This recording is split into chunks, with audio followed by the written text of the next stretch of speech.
Suburbia, the land of neatly trimmed hedges, garage doors that hum open like clockwork, and barbecues that fill the air with familiar smoke every weekend. But beneath this predictable rhythm lies something else, something unnatural. Every so often, reality bends in the most unexpected places. These aren't just weird coincidences, they're glitches, tiny rips in the fabric of what we call normal. Tonight, we delve into 8 true stories of suburban glitches that shattered the illusion of safety and routine. Glitch 1. The Looping Mailman. Aaron had just moved into a quiet cul-de-sac nestled in the suburbs of Illinois. A cozy row of identical houses with pristine lawns, gentle wind chimes, and neighbors who waved politely but never said much more. It was her first week in the new home. Boxes still cluttered the hallway. The kitchen smelled faintly of fresh paint, and every morning, Erin would sit on her small front porch with a steaming mug of coffee, trying to absorb this new life. A new chapter. Quiet. Predictable. Or so she thought. On a breezy Wednesday morning, she sat on her porch as usual, letting the coffee warm her hands. That's when she saw the mailman for the first time. He wore the usual uniform, blue shirt tucked in, cap slightly tilted back, and a satchel slung low on his side. He walked up the street at a steady, robotic pace, scanning each mailbox before stopping briefly at the house across the road. But he didn't deliver anything. No letters, no packages. Aaron thought nothing of it at first. Maybe he was just checking his route. Maybe this was part of his routine. Then he turned around and came back. Same route, same pace. Passed her again. Stopped at the same house. Paused. Moved on. Aaron squinted, frowning slightly. He came again. 3 times. 4. 5. He never altered his pace, never acknowledged her, never dropped off a single letter. By the 6th pass, Erin set her mug down and started recording with her phone. Her curiosity had shifted into something else, discomfort. There was something wrong about how precise it all was. Like a looped video playing in real life. She recorded for 3 minutes, zooming in as he passed once more. But when she replayed the footage, nothing. Just the quiet street, empty sidewalks, the house across the road. No sign of him. No flicker of movement. Not even a shadow. She frowned, checked the footage again, rewound, played it frame by frame. Still nothing. Her stomach turned. That night, she called the local post office. Maybe he was a temp, or maybe there was some glitch in their schedule. She didn't know what she expected to hear. "Hi, I just had a strange experience with a mail carrier," she said, trying to sound casual. The woman on the other end replied calmly, "Can I get your address?" Aaron gave it. There was a short pause. Then the woman said something that made her go still. "Ma'am, you don't have scheduled delivery on Wednesdays. Your route only runs Tuesdays, Thursdays, and Saturdays." Aaron didn't reply at first. Her eyes drifted to the front window. The street was empty again. No mailman. No one walking. Just the wind stirring leaves across the concrete. She asked, hesitantly, "Are you sure? I saw someone. Today. In uniform." The woman on the phone paused, then said quietly, "You're not the first person to report that." There was a longer silence. Then, as if catching herself, the woman added, "Is there anything else I can help you with today?" Aaron hung up. The next day, Thursday, the real mailman came. She recognized him from a distance, older, with a gray beard and a cheerful wave. She stopped him to ask about the man from the day before. "Wednesday?" he asked. "Nah, I've had that day off for 12 years. She never saw the looping mailman again. But sometimes, when she sits on the porch and looks across the street, she swears she still feels something, a flicker in the corner of her vision, a cold spot on her skin, as if the loop never fully stopped, just paused, waiting." Glitch 2, the other basement. Matt and Jessica had lived in their house for 4 years. It was nothing fancy, just a typical 2-story in a quiet neighborhood, the kind of place people settled into when they wanted stability, the kind of place where nothing ever really happened. The basement was a standard setup: concrete floors, a washer and dryer pushed into the far corner, plastic bins labeled with seasonal decorations. It was used mostly for storage and laundry, nothing more. At least, that's what they thought. One night in late October, Matt went down to the basement to find his old red toolbox. He'd misplaced a wrench he needed, and Jessica had reminded him twice already. The air downstairs was cold, as usual, and carried that old, damp scent of concrete and insulation. He moved some boxes aside, grumbling as he knocked over a pile of tangled extension cords. That's when he saw it, one part of the far wall that looked off.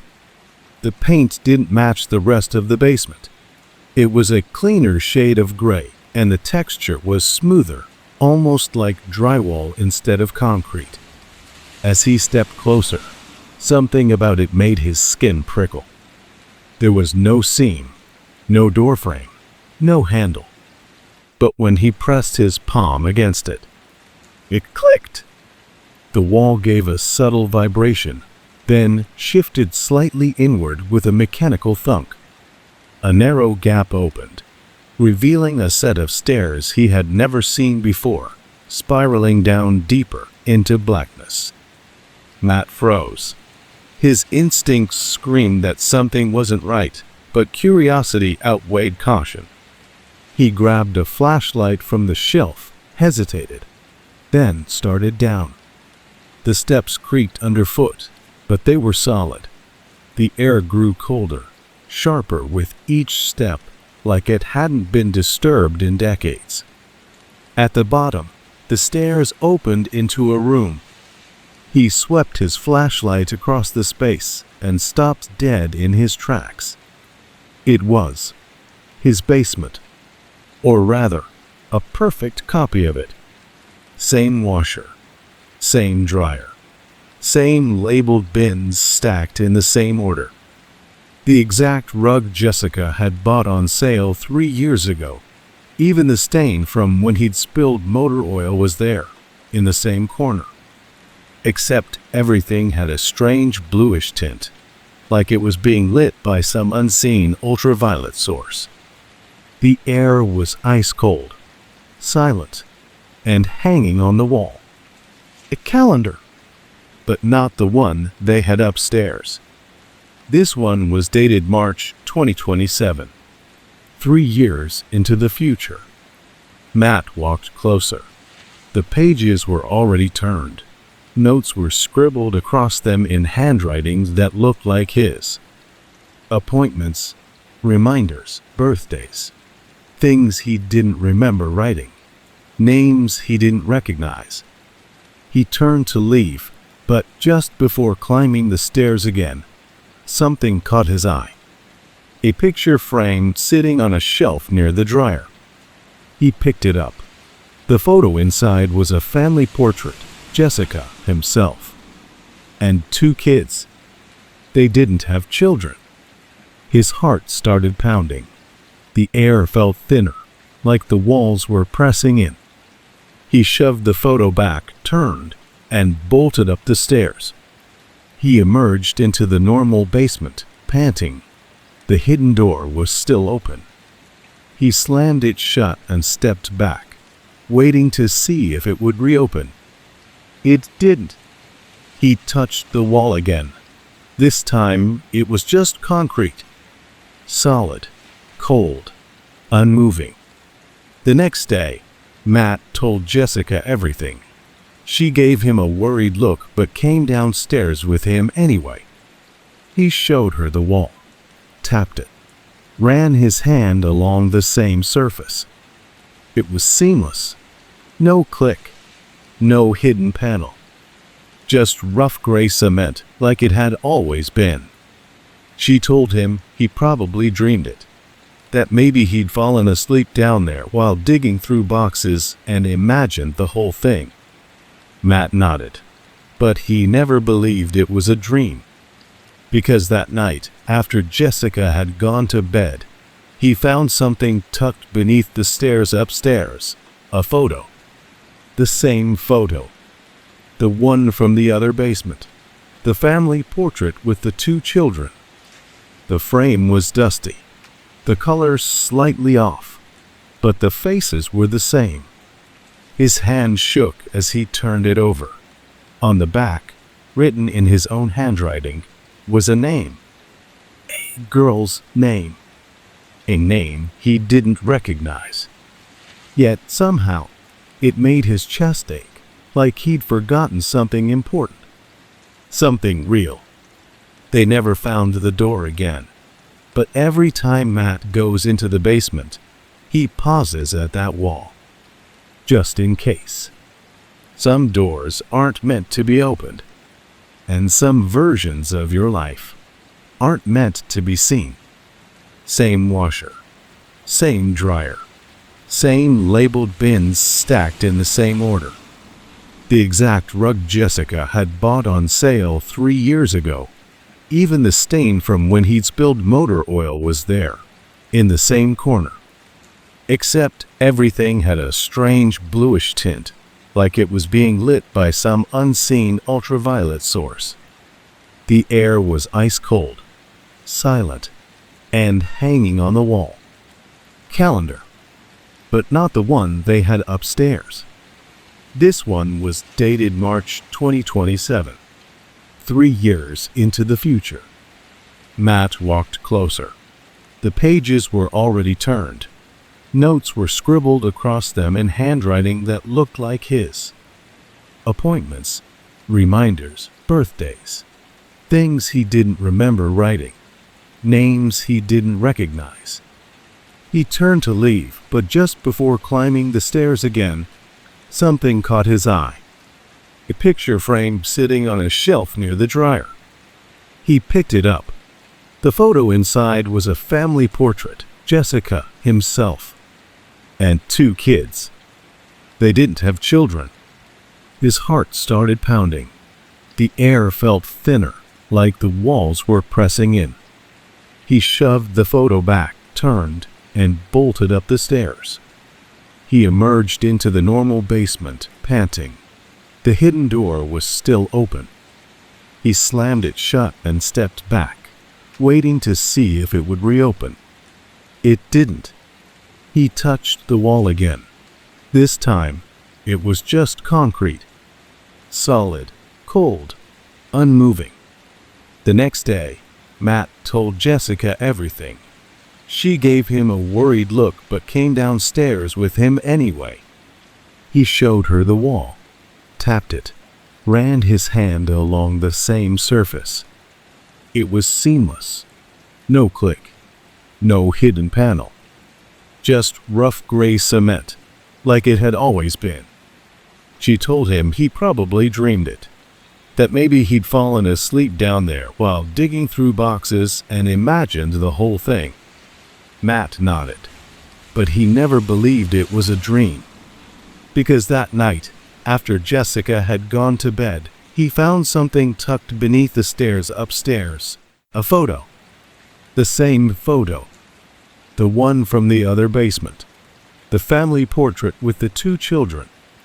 The frame was dusty, the colors slightly off, but the faces were the same. His hand shook as he turned it over. On the back, written in his own handwriting, was a name. A girl's name. A name he didn't recognize. Yet somehow, it made his chest ache, like he'd forgotten something important. Something real. They never found the door again, but every time Matt goes into the basement, he pauses at that wall. Just in case. Some doors aren't meant to be opened, and some versions of your life aren't meant to be seen. The next morning, Danny tried to brush it off as a trick of the light, or maybe his tired brain playing games. But something still gnawed at him. The vividness, the way the car had hovered, unnatural, mechanical. Later that day, while watering his front yard, Danny spotted his neighbor, Greg, a man in his 40s who always seemed to be outside fixing something. "Hey Greg," Danny called out. "Weird question. Have you ever seen a white car just creeping along Maple at night?" Greg stopped mid-hose. His expression changed slowly, eyes narrowing, jaw tightening. "What kind of white car?" he asked. "Older, boxy, like a 90s model maybe. It was just moving real slow, like it was stuck in place." Greg didn't respond right away. Then, he said quietly, "You saw it too?" Danny nodded, now uneasy. "Yeah. Why?" Greg hesitated, looked around, then motioned Danny over. "My daughter's been dreaming about that car," he whispered. 3 nights in a row. Wakes up crying. Says it's outside her window.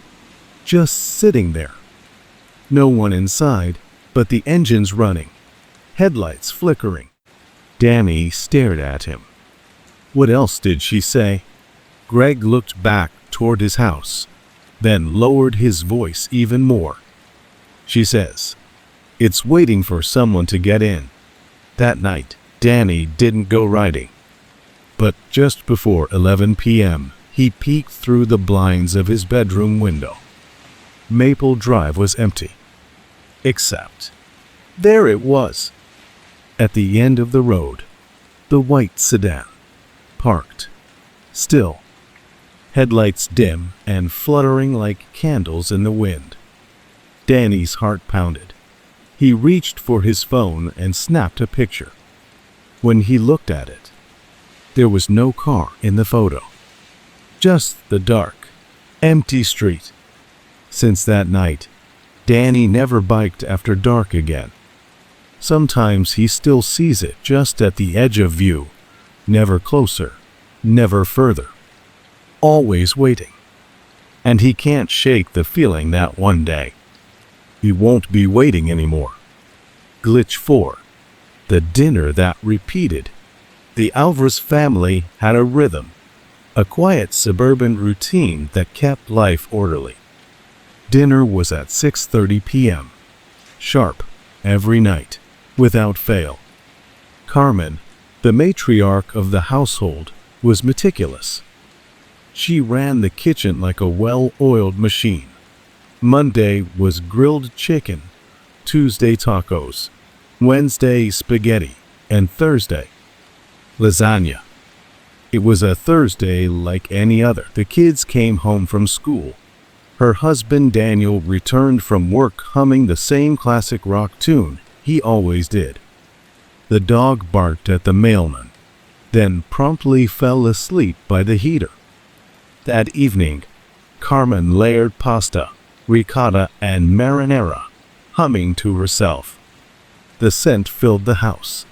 The family gathered at the table, said grace, and ate. They talked, laughed. Her daughter Sophia recounted a silly story about her math teacher spilling coffee on himself. Her son, Leo, complained about broccoli again. Everything felt normal. They went to bed, full and content. The next morning, Carmen awoke to the same light streaming through the blinds. She padded downstairs and glanced at the calendar. Thursday. That couldn't be right. She distinctly remembered flipping it the night before. But she chalked it up to a mistake, a busy brain, a missed tick. As the day unfolded, a gnawing sense of déjà vu took root. The sky looked identical to yesterday. Same cloud patterns. Same chilly breeze. Same neighbor mowing his lawn, wearing the same navy blue shirt and backwards cap. At 5:45 p.m., she opened the fridge to start dinner. The lasagna was already there. Uncooked, prepped, ready to go, exactly as she remembered making it yesterday. She froze. Slowly, carefully, she turned to the counter. There, beside the microwave, sat the same used spatula she'd set aside last night. Heart pounding, Carmen waited for Daniel to come home. When he did, he kissed her cheek and asked, "What's for dinner?" "Lasagna," she replied automatically.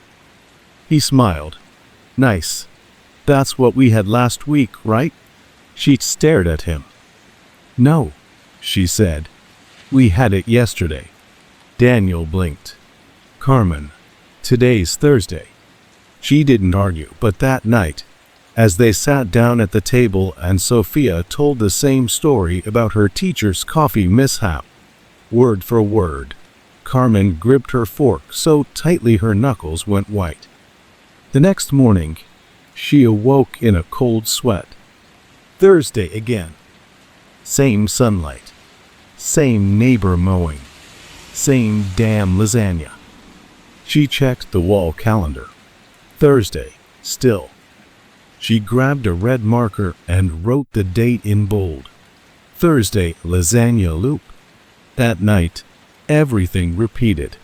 Every sentence. Every glance. Her children moved like clockwork. Her husband told the same joke. The dog barked at 6:09 p.m. on cue. Carmen didn't eat that night. She watched. Analyzed. Even tried to interrupt the conversations, only for the others to respond in ways that seamlessly rerouted back to the original pattern. She stayed up, terrified to sleep again. Day 4. She bolted out of bed, stumbled to the calendar. Thursday again. But the marker note was still there. That's when she realized something had changed. This time, Daniel hesitated slightly before asking what was for dinner. Sophia took a few seconds longer to laugh at her own joke. The cracks were small, but they were there.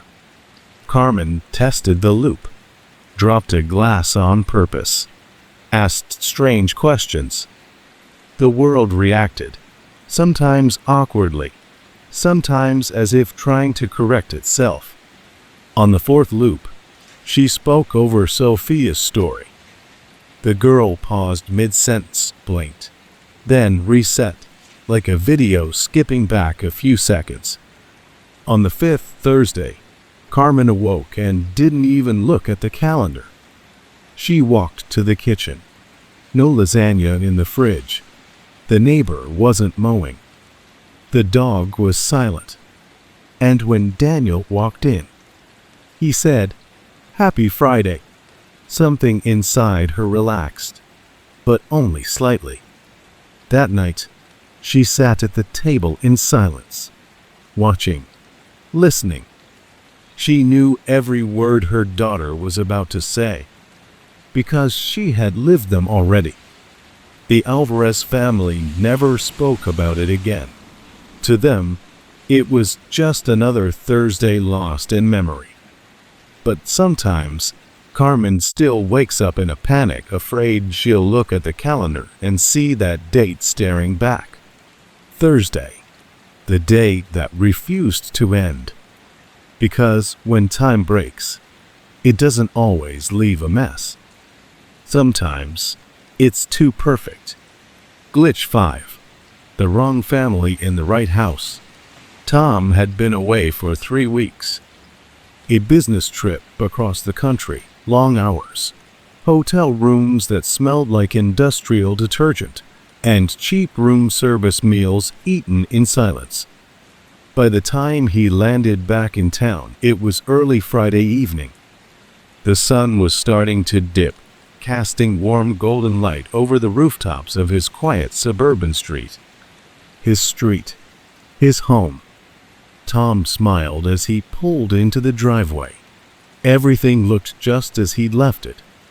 The red plastic tricycle sat tipped over in the front yard. The curtains in the living room were still drawn the way his wife liked them, to keep the sunlight off the couch. A soccer ball rested in the flower bed. He felt a surge of warmth. Home. He grabbed his luggage and walked to the front door, already picturing the way his sons would run up and hug him. The way his wife would smile and pretend not to cry as she always did. Just a little. When he came back, he unlocked the door and stepped inside. Something was off. The smell hit him first. The house didn't carry the familiar scent of vanilla candles and laundry detergent. It smelled sterile, dusty. He looked around.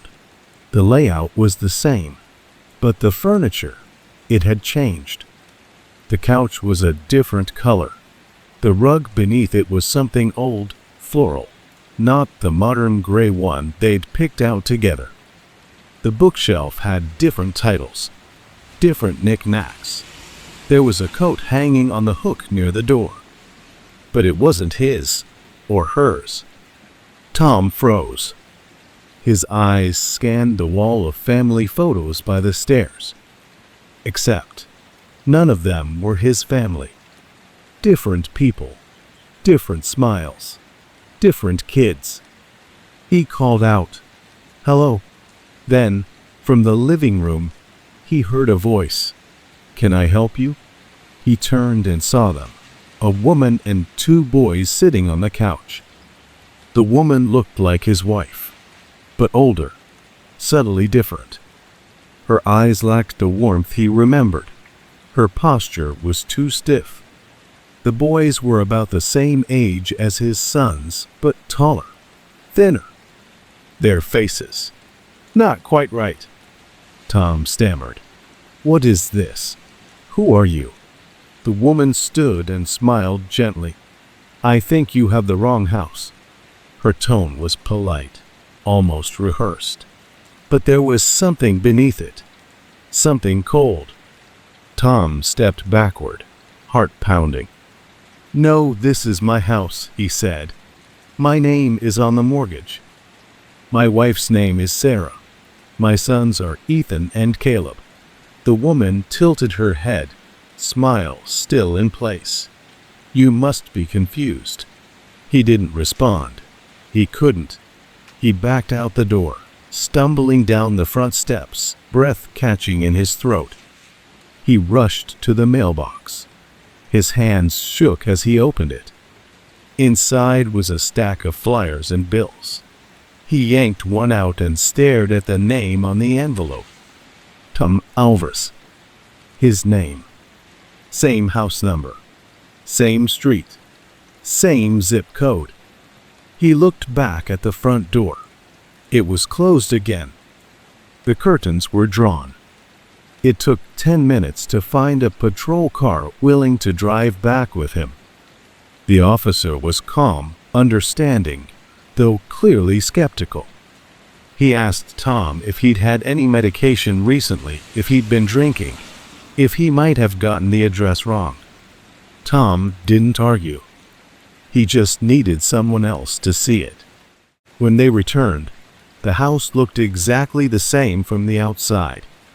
Same tricycle, same mailbox, same garden gnome leaning slightly to the left.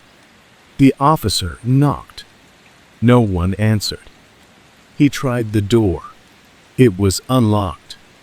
They stepped inside, and the house was empty. No furniture.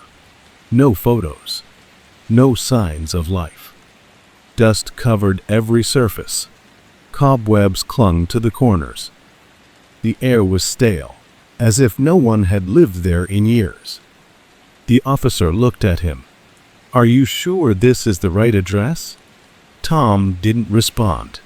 He walked to the wall where the photos had been, the wall with strangers' faces. There were no nails, no holes, nothing. Just smooth, bare drywall. Tom never saw the woman again. Never found a trace of the children. The official records still listed him as the homeowner, but neighbors said they hadn't seen his wife or kids in weeks, that they thought the family had gone on vacation. Tom still lives in that house, alone. But sometimes, at night, he hears laughter coming from the living room, the sound of two boys playing, and a woman's voice, quiet, rehearsed, whispering, "I think you have the wrong house." Glitch 6. The house that wasn't there yesterday. Laura walked her dog every morning at 7:15 a.m., rain or shine. She took the same path, out the front door left at the mailbox, through Maple Park, and a right onto Willow Street. Her neighborhood was the kind of quiet where nothing ever changed. She liked it that way. She had her own mental names for the houses she passed, a kind of private game to keep things interesting. The Red Door House, where the old couple lived with a wind chime that never stopped clinking. The Garage Gym, where a man lifted weights shirtless even in the winter. The one with too many gnomes, a place that gave her dog the creeps. And then there was the empty lot, right in the middle of Willow Street. A patch of land that had been forgotten for years. The grass always overgrown. A collapsed fence. A half-buried for sale sign that no one had touched in a decade. She walked by it every morning for years. One Tuesday morning, something was off. Laura turned onto Willow Street as always, leash in hand, still sipping from her thermos. But as she glanced up at the usual row of houses, her heart skipped. The empty lot wasn't empty. A house stood there now. A 2-story home with fresh blue siding, white shutters, and perfectly trimmed bushes. The porch light was still on, even in daylight, casting an unnatural yellow glow. The walkway looked unused, but the grass was impossibly green. It looked like it had just been built, but also like it had always been there. Laura stopped walking. Her dog whined softly and tugged on the leash, wanting to move. She stared at the house, mouth slightly open. This wasn't a remodel. It wasn't construction. This was a fully formed, lived-in home, in a place where nothing had stood the day before. She crossed the street to get a better look. The mailbox had a name stenciled neatly across the side. The Connors. She didn't know any Connors. She'd lived in the neighborhood for 9 years. There were no Connors on Willow Street. A man in a flannel shirt stepped outside the house next door, one she did recognize. The neighbor who always wore socks with sandals. She waved him down. "Hey, Jim," she called, trying to sound casual. "That new house, when did it go up?" He looked at her, puzzled. "What do you mean new? They moved in 6 months ago. You waved to them last week when you were walking the mutt." Laura blinked. "No," she said, "that lot's been empty for years." Jim laughed awkwardly. "You all right, Laura? You getting enough sleep?" She didn't respond. She went home, heart pounding, pulled out her phone, scrolled through the photos she took on her walks. She posted them often, mostly pictures of flowers, her dog, and occasionally the gnome house.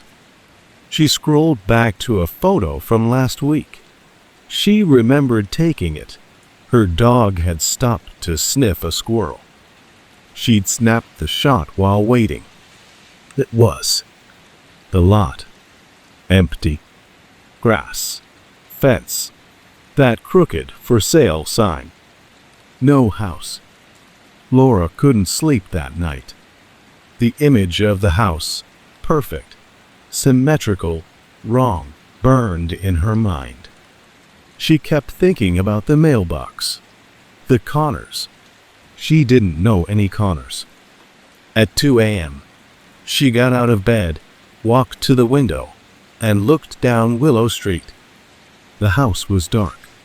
No lights in any windows. No movement. But she could swear the porch light flicked on for just a second, as if it knew she was watching. The next morning, she walked the same route. Her dog pulled on the leash, more restless than usual. She turned onto Willow Street, bracing herself, and the house was gone. Not just empty, gone. Grass, fence, for sale sign. No blue siding, no shutters, no mailbox. She stopped and stared for a long time, then slowly turned around and walked home, not speaking a word. Laura still walks that route. Every morning. Same time. Same path. She hasn't seen the house again, but she started keeping a journal. Taking a photo every single day. Marking the timestamp. Checking twice. Just in case it comes back. Because now she doesn't just worry about the house that appeared. She wonders how many things have disappeared without her noticing at all. Glitch 7, the child that wasn't hers. Tina picked up her son, Marcus, from school like she always did. 3:15 p.m. Sharp. Same pickup line. Same silver minivan. Same wave from the 4th grade teacher as Marcus jogged across the lot.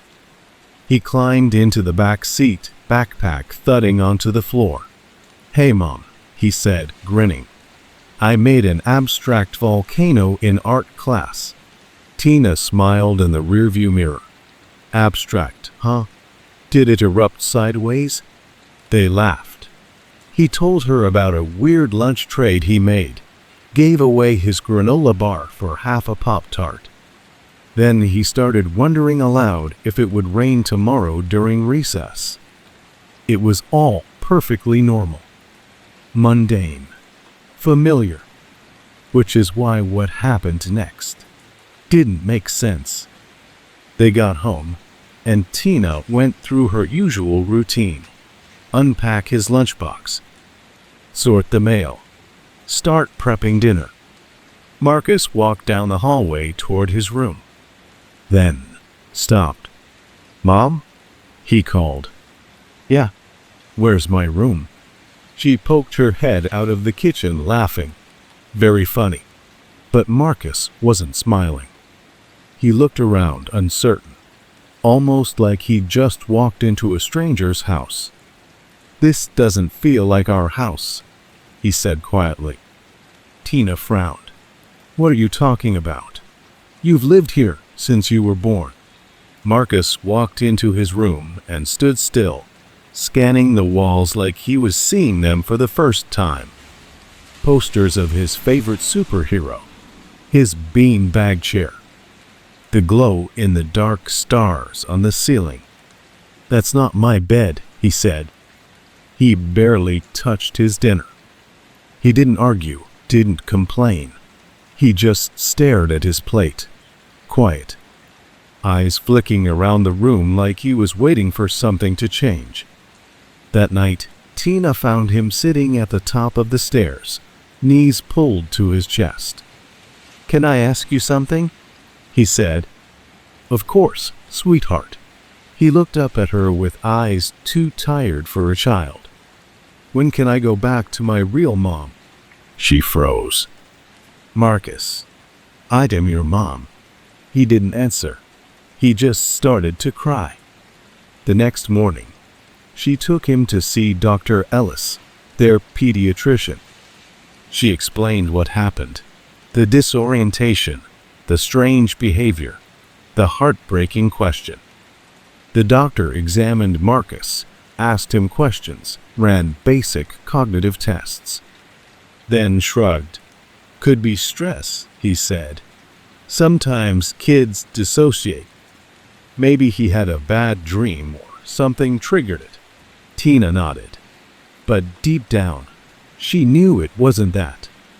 Because this wasn't just strange. It was wrong. The following day, everything was back to normal. Too normal. Marcus bounced into the kitchen wearing his usual hoodie. He hugged her waist, asked if he could have waffles, and started talking about a spelling test. No mention of the night before. No confusion. No tears. She tested him gently, asking things only the real Marcus would know. He passed everyone. It was like the glitch had never happened. Tina never told anyone what happened. Not her husband, not her sister, not even the doctor again. But there are moments, tiny, flickering moments, when she watches Marcus and wonders, what if that boy she brought home that day wasn't hers? What if the real Marcus, her Marcus, was still out there somewhere, waiting for a way back? And the one sitting at her table now learned how to play the part too well. Glitch 8. The sound of tomorrow. Aaron loved late-night walks. When the world was quiet. When the noise of the day died down and the houses on his street turned dark one by one. It was peaceful in a strange, eerie way, like existing in a pocket of time between today and tomorrow. He liked the solitude, the rhythm of his shoes on the pavement, the hum of distant streetlights, the comfort of knowing that, in this sliver of night, no one expected anything of him.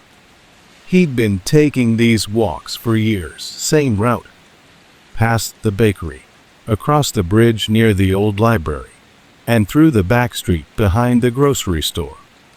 But one night, at exactly 2:06 a.m., something changed. He had just stepped off his porch when he noticed it. A sound, subtle, almost like a crowd far away, but not quite cheering. More like murmuring, whispering, static mixed with voices, layered and glitchy. He paused, pulled off his headphones. The sound didn't go away. It wasn't music. It wasn't wind. It was voices. And they were calling to him. He followed them, slowly, cautiously, down the same familiar path, turning toward the intersection near the old grocery store, the part of the street that always felt too quiet at night, like sound itself avoided it. As he got closer, the murmuring sharpened, became clearer, became his wife's voice, and then his own.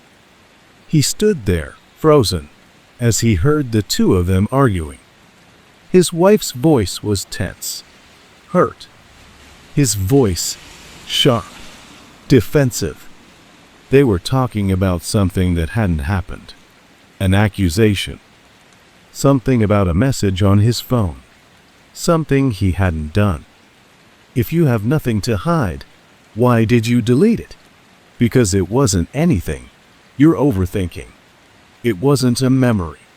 It wasn't familiar. It was a conversation that hadn't happened yet. Aaron looked around.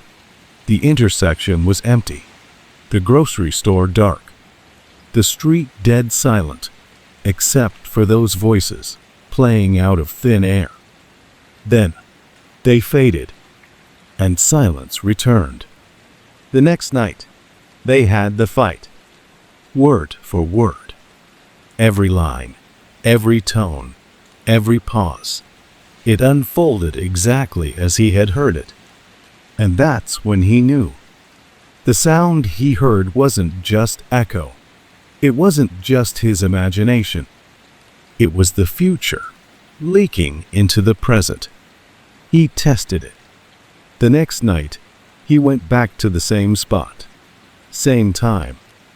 No headphones. Just him and the dark. And the sound returned. But this time, it wasn't an argument. It was crying, desperate, deep. And then, a crash. Metal on metal. Glass shattering. Tires skidding. A sharp, sickening thud. Then, a name. His daughter's name. Screamed in anguish. Aaron stumbled back, hands shaking. He ran home, opened his daughter's door. She was asleep, curled up with her stuffed bear, breathing softly. He didn't sleep that night. The next morning, he didn't let her leave the house, kept her home from school, made up a story about car trouble, canceled every plan. That afternoon, he got a call from his wife, breathless, panicked. There'd been a pile-up on the corner of 5th and Main, the intersection their daughter's school bus would have passed through. A girl was hit, but not theirs. Aaron still walks at night. Not every night. Only when the air feels too still. When the wind carries something that sounds almost like memory or prophecy. Sometimes he hears nothing. Sometimes he hears things he doesn't want to know, like whispered warnings from a reality slightly ahead of his own. Preview. A glitch. And he's learned when the static comes. He listens. Glitch 9. The stranger in the mirror. Julia had always been a night owl. Every evening, after her husband fell asleep, she'd stay up a bit longer, scrolling through her phone, finishing a chapter of her book, or just enjoying the quiet. It was her favorite time of day. One night, around 12:30 a.m., she stood in the bathroom brushing her teeth. Nothing unusual. The mirror was fogged slightly from the shower earlier. Her reflection moved as it always did, mechanically precisely. She spit, rinsed, wiped her mouth with a towel. And then something strange happened. Her reflection blinked, a beat too late. Just half a second. Barely noticeable, but enough. Julia frowned, leaned in slightly, studying herself. Her expression, her posture, her eyes. She waved her hand slowly to the left. The reflection followed. To the right again. It followed. She exhaled. "You're being paranoid," she whispered. But then, the reflection smiled. Not Julia. Not her. The reflection smiled first. Slowly, almost smug. And it wasn't the smile she wore. It was something else, wider. Hungrier. Deliberate. Julia screamed. Her husband, Ethan, ran in half asleep, nearly tripping over the rug. What happened? She pointed at the mirror, shaking. It smiled at me. Before I did. It moved. Wrong. Ethan looked at the glass. Just a normal reflection. Her. Him. The room behind them. "Jules," he said gently. "You're exhausted. Come to bed." She nodded, embarrassed. "Yeah, maybe I'm just overtired." She turned off the bathroom light. But as she closed the door, she thought she saw the reflection linger just a second longer than she did. The next day passed quietly. Julia didn't mention the mirror. She avoided looking in it. In fact, she avoided all mirrors that day, not consciously, just instinctually.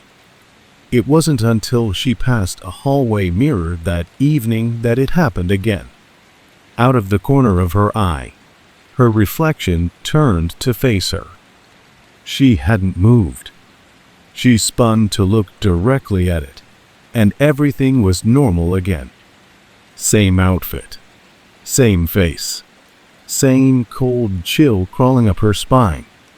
By the third day, Julia couldn't shake the feeling. She covered the bathroom mirror with a towel, then the one in the hallway, then the one in the bedroom closet. She even unplugged the vanity lights in her makeup station. The house became dull, reflectionless, safe. But the feeling didn't leave. She still felt it, watching, especially at night, especially when the lights were out.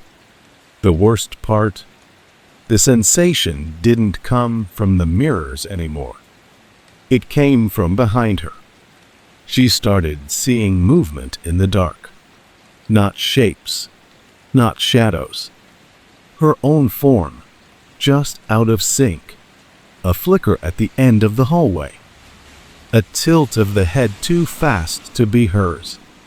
One night, she passed by the mirror in the guest room, the only one she hadn't covered yet, and saw herself standing inside, back turned, as if the version inside the mirror was walking away. She stepped closer.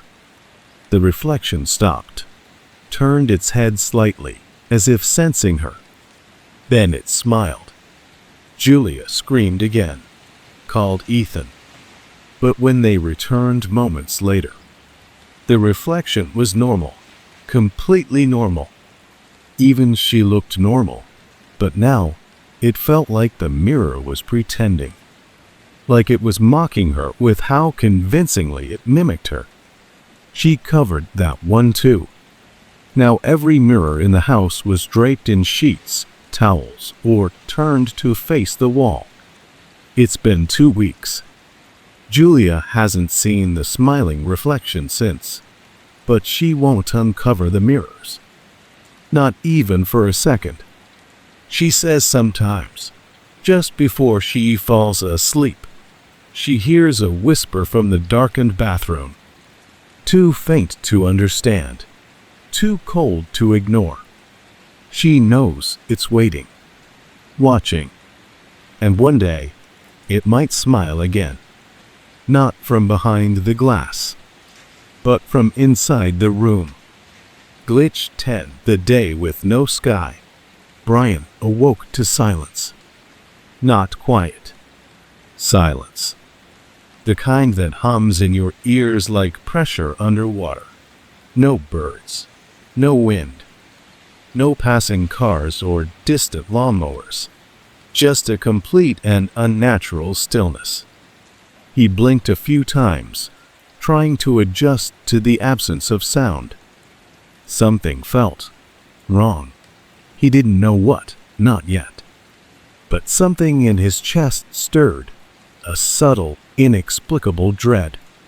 Still groggy, he stood, walked to the window, and opened the blinds. Then he froze. There was no sky. Not a cloudy day. Not fog. Not overcast. Just nothing. A flat, uniform gray stretched endlessly above the houses. It had no depth, no movement, no texture. It looked less like weather, and more like someone had forgotten to render the rest of the world. It was like the sky had been turned off. Brian stared, heart thudding now. The trees didn't move. The branches didn't sway. The leaves looked painted on. Artificial. Frozen. He grabbed his phone. No signal. No notifications. No internet. The time display simply read He moved through the house calling out for his roommate, Mike. No response. Mike's door was open. His shoes were still by the door. But there was no sign of him. Brian turned on the faucet. Water came out, but slowly, delayed. Like the world was thinking about it first. He decided to go outside. The moment he opened the front door, the air hit him, or rather, didn't. There was no temperature. Not warm, not cold. Just a void of sensation. His footsteps echoed on the pavement, like he was walking through an empty theater set. The sound of his own movement seemed too loud in the stillness. Every house on the street was quiet, curtains drawn. No movement in the windows. No dogs barking. No engines. No wind chimes. Nothing. It was like everything had been paused. Then, he saw her. A woman, halfway down the street, walking a small white dog. Or rather, frozen in the act of walking, mid-step. One foot suspended just slightly off the ground, the leash stiff like it had been starched. The dog, too, was frozen, caught mid-bark, mouth open, body tensed. Not breathing, not blinking. Brian stared. The woman's eyes were open, but they didn't move. Her expression was neutral. Empty, like a mannequin left out in the open. He called out. No response. He approached slowly, heart pounding harder with each step. And then, he blinked. And everything was back. The sky, a perfect pale blue with a few wispy clouds. The trees swaying gently. The neighbor's sprinkler ticking rhythmically across the lawn. Brian blinked again. The woman was gone. The dog, too. His phone buzzed in his pocket. He pulled it out. Signal bars. Notifications. Battery, 82%. The time read, 8:47 a.m. Mike wandered into the kitchen, rubbing his eyes. Dude, you're up early. Brian didn't answer at first. He just stared out the window. Did you notice anything weird this morning? Mike poured cereal. Like what? Brian hesitated. Never mind. He knew what the answer would be. Mike wouldn't remember. No one would. To them, it had been just another Friday morning. But Brian remembered everything. The gray sky, the empty world, the pause. Since that morning, Brian doesn't trust the mornings anymore. Sometimes he wakes up too early on purpose, just to check. Sometimes, everything's fine. Other times, it's too quiet. The birds are late. The light feels fake. And he stares out the window, waiting to see if the sky will be there, or if the world is still buffering. Because now he knows. This reality, it can freeze. And when it does, only some of us notice.